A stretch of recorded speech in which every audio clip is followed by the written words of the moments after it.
Hundreds of people have had to leave their properties because river levels are so high. It's still running very fast, although in places it's said to have stabilised, but there are many, many more rivers that will be, over the next few days, pouring their water into the Thames, and this is one of the worst affected parts of the country between London and Oxford. Of course, we've also been concentrating on coastal areas in the southwest of England as well. The government promising that the money will be no object when it comes to relief efforts, but of course with the water so high, we're a long way off from that. It's all got to drain away, and there's nowhere for it to go at the moment. We're also expecting the rain to start again. And we've seen that storm coming in from the Atlantic and bringing very, very heavy winds with it as well.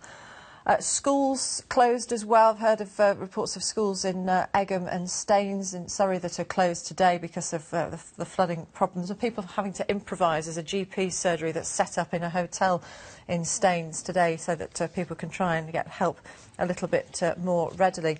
And lots of problems as well because of all these flood warnings. There are 14 of them along the Thames, 2 of them in Somerset, but many more not quite such important severe flood warnings. There's hundreds of them in place across the country, and 100 of them active in the southeast of England. And of course, transport is a huge issue for people, train lines in particular being affected. We understand that overnight power was out completely in Datchet, and we've been concentrating on that village as well, but power was restored to over 1,500 homes just after midnight last night. And we've seen extra police officers out in force, soldiers as well. The Prime Minister yesterday saying that 600 troops would be available to help. And lots of work on the ground to prevent any crime. People very concerned about their properties being looted when they are forced to leave because of the rising waters. Well, these pictures are compelling. We've seen them over the previous few days, but compelling because each of these houses is a home or a business and is now underwater.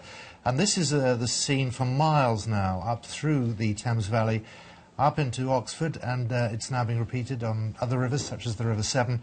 And, of course, the Somerset Levels have been living with this sort of misery for some weeks now. But look, you can see a car there which has just been abandoned on what must have been at some stage a road, but you can't tell anymore.